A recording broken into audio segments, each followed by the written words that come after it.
Kita persilakan Datuk Seri Taqiyuddin bin Hassan, Yang Berhormat Kota Baru. Terima kasih Datuk Yang di-Pertua. Kota Baru minta Perdana Menteri menyatakan apakah jaminan kerajaan bahawa perjanjian penyelesaian sempadan yang baru ditandatangani antara Malaysia dan Indonesia tidak akan menjejaskan hak kedaulatan dan merugikan negara, khususnya kesan negatif terhadap aktiviti ekonomi maritim dalam jangka masa panjang. Terima kasih. Silakan Yang Berhormat Perdana Menteri. Terima kasih Kota Baru. Perjanjian ini dimeterai setelah diperakui oleh Jabatan Maritim Kementerian Luar, Majlis Keselamatan Negara, Peguam Negara, Jabatan Pemetaan, Hidrografi Malaysia, Jabatan Ukur dan Pemetaan tadi ya. Jadi setelah mereka teliti dan perjumpaan akhir dengan saya dipuas hati, barulah kita meterai. Dan ini berlanjutan. Tatkala perbincangan saya dengan Presiden Jokowi bulan Januari, kita sebagai negara sahabat harus selesaikan perkara yang berlarutan selama 18 tahun. Jadi sebab itulah pada 8 Jun kita mengakukan persetujuan berdasarkan, ini prinsip dia, kepentingan kita, titik sempadan yang tidak kita pertikai, dan undang-undang antarabangsa terutama Convention Undang-Undang Laut 1982, United Nations Convention on the Law of the Sea 1982. Yang jadi masalah ni ialah sebahagian daripada kita yang menjerit-jerit di luar, dia tak baca treaty itu. Dia tak baca kenyataan bersama. Kenyataan bersama itu tidak termasuk, treaty ini tidak termasuk kawasan yang masih dirunding. Termasuk yang disebut di Sebatik, Sulawesi Selatan. Kerana dalam memuktamadkan, kita akan undang wakil Sabah. Dan oleh kerana belum ada persetujuan, maka bab ini yang kecil ini belum lagi diselesaikan. Begitu juga tentang treaty ini tidak melibatkan kawasan had pelabuhan Tanjung Pelepas yang juga dibicarakan. Tidak termasuk sama sekali kepentingan Tanjung Pelepas. Kemudian bahawa garis penyelesaian bagi segmen 8B, 8C ada dalam peta, kononnya memberikan impak negatif, juga tidak berasas kerana kawasan itu termasuk kawasan milik Malaysia. Jadi rundingan untuk melengkapkan garis sempadan wilayah di Laut Sulawesi masih diteruskan. Ada yang sebahagian kecil, ya, iaitu titik M, B1, tak salah saya, B, C dan P. Itu masih belum dapat dimuktamadkan kerana saya beritahu kepada Presiden Jokowi itu Malaysia masih bertahan sebagai milik Malaysia dan Presiden Jokowi kata setakat pakar-pakar dia sebut milik dia. Maka kita menangguhkan dan meneruskan perbincangan. Jadi yang diteliti itu oleh kedua pihak, aspek teknikal, perundangan, ekonomi, dan telah disepakati dan saya puas hati kerana delimitation of the territorial sea between states with opposite or adjacent coast dalam artikel 15 itu kita patuhi sepenuhnya. Dan kita juga mengambil kira keputusan ICJ, Mahkamah Keadilan Antarabangsa. The most logical and widely practiced approach is first to draw provisionally an equidistant line and then to consider whether that line must be adjusted in light of the existence of special circumstances. Nah, kedua-dua peraturan ini kita ikuti mengikut peraturan. Ada yang bangkitkan soal. Baik, saya jawab sekat itu dulu dan terima kasih.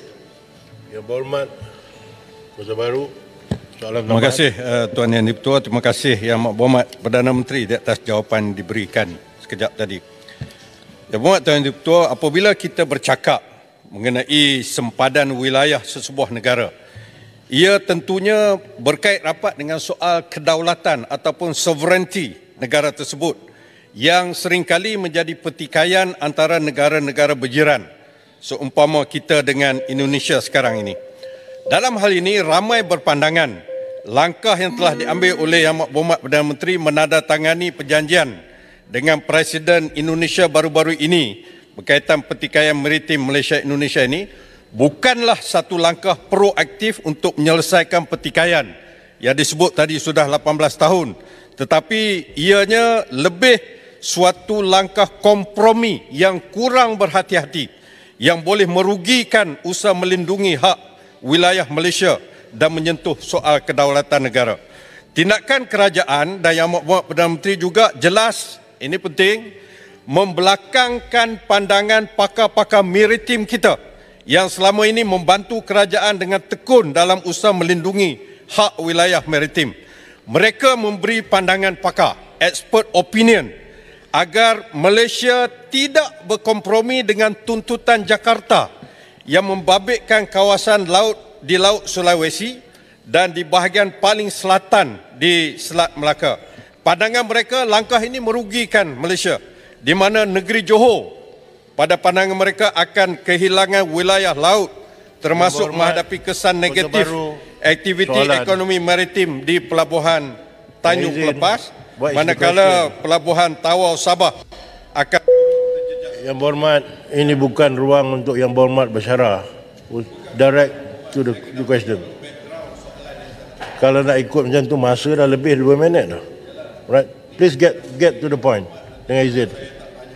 Ya.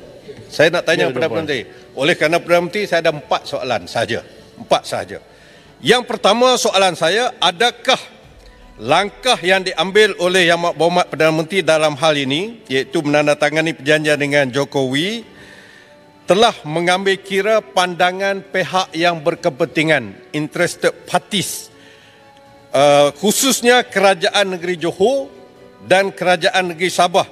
Dan jika ada konsultasi atau engagement itu, bila dia dibuat? Soalan pertama. Soalan yang kedua, sekiranya kerajaan tidak mahu lagi menggunakan pakai nasihat pakar-pakar maritim yang saya sebutkan tadi, saya mahu tahu, adakah sekarang ini kerajaan mempunyai penasihat baru di dalam aspek maritim yang dirundungi oleh pihak kerajaan? Jika ada, sila nyatakan siapa penasihat baru ini. Yang ketiga, dalam membuat keputusan menandatangani perjanjian berkaitan dengan Indonesia, adakah kerajaan mengambil kira asas garisan sempadan antarabangsa seperti yang ditetapkan oleh Konvensyen Antarabangsa Undang-Undang Laut seperti yang disebut oleh Yang Berhormat tadi, tapi khususnya Fasal 121 yang mana kita yakin kita Malaysia mempunyai merit dalam tuntutan ini. Tak perlu bincang, tak perlu kompromi. Kita ada merit sebagaimana keputusan ICJ dalam kes Pulau Sipadan dan Pulau Ligitan. Dan yang keempat, ini juga penting Yang Berhormat, apakah sikap kerajaan Malaysia terhadap tindakan negara Singapura yang telah menyatakan persetujuan dengan Indonesia mengenai sempadan maritim dalam kawasan yang mana Malaysia juga mempunyai tuntutan dalam kawasan yang sama, iaitu dalam kawasan 3 batu nautika daripada pantai Johor. Itu 4 soalan saya. Terima kasih Tuan Yang Dipertua. Terima kasih Kota Baru. Apa dia soalan Kota Baru? Ramai berpandangan. Pakar maritim. Siapa yang pandangan? Pakar mana yang dibicarakan? Ya? Kemudian telah melanggar yang mana? Peraturan mana? Peruntukan mana? Dia peguam. Bincang samar-samar begini tak payah peguam. Ketua kampung pun boleh. Peguam ini harus spesifik. Ya, marah apa? Jawablah.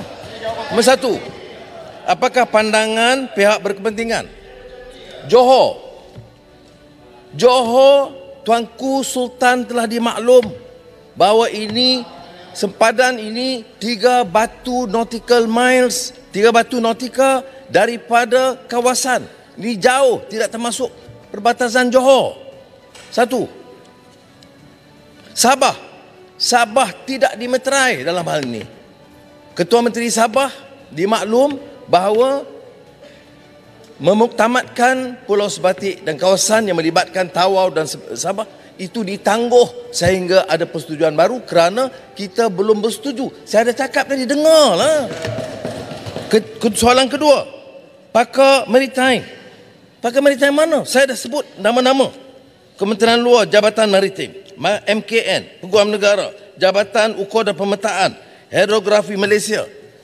Menteri Luar dan Kementerian Luar yang menjalankan kebanyakan tugas itu. Tapi sebelum saya meterai, perjumpaan akhir saya masih berdepan dengan mereka. Jadi pakar-pakar ini mengesahkan ada pakar baru yang Kota Baru nak sebut, carilah. Sebut pada saya nama siapa. Ini pakai sembrono aja. Baik, dan semua mengikut peraturan asal sempadan 121, tidak ada pelanggaran langsung. Yang dipersetujui adalah yang dipersetujui oleh semua pakar-pakar kita. Ya. Yang tidak dipersetujui, yang kita agak ambil berat sikit tentang kawasan perairan Tanjung Pelepas, tidak terlibat. Yang keduanya, soal yang betul-betul jadi masalah ialah soal persepadan dengan Sabah yang kita tidak bersetuju. Baik. Mengenai soalan keempat tentang Singapura. Singapura dan Republik Indonesia itu buat perjanjian 2009. Masa itu Pagoh, Bera semua dalam kerajaan. Dan apa yang kita lakukan? Sampai sekarang, Yang Berhormat harus tahu ya, perjanjian Singapura Republik Indonesia perjanjian 2009 itu telah dibantah oleh kerajaan Malaysia. Dan saya telah maklum kepada Presiden Jokowi bahawa kita tidak boleh terima yang ini kerana ia menjejaskan kepentingan Malaysia. Baik. Jadi penjelasan saya, empat soalan ini itu hanya digunakan sebagai ruang politik murahan. Sebab mana mungkin, ya kalau disebut, ya pakar mana, sebut pakar mana, perjanjian mana yang dilanggar, peruntukan mana yang dilanggar, kawasan mana yang diserah kepada Indonesia yang mengabaikan kepentingan kita. Yang saya sebut tadi, yang kita kira betul-betul kawasan pelabuhan Tanjung Pelepas yang sebenarnya keluar daripada perbatasan negeri Johor, dan kemudian Sabah yang tak dapat kita persetujui. Walaupun saya dah minta pegawai cari jalan runding supaya ada win-win situation. Ya. Saudara sebut tentang sipadan ligitan. Sipadan ligitan itu tengok rekod. Yang pergi runding dengan Presiden Soeharto itu saya sebagai Timbalan Perdana Menteri untuk memberikan mengambil keputusan dipersetujui oleh Presiden Soeharto untuk bawa sipadan ligitan. Nak mengamuk pasal apa?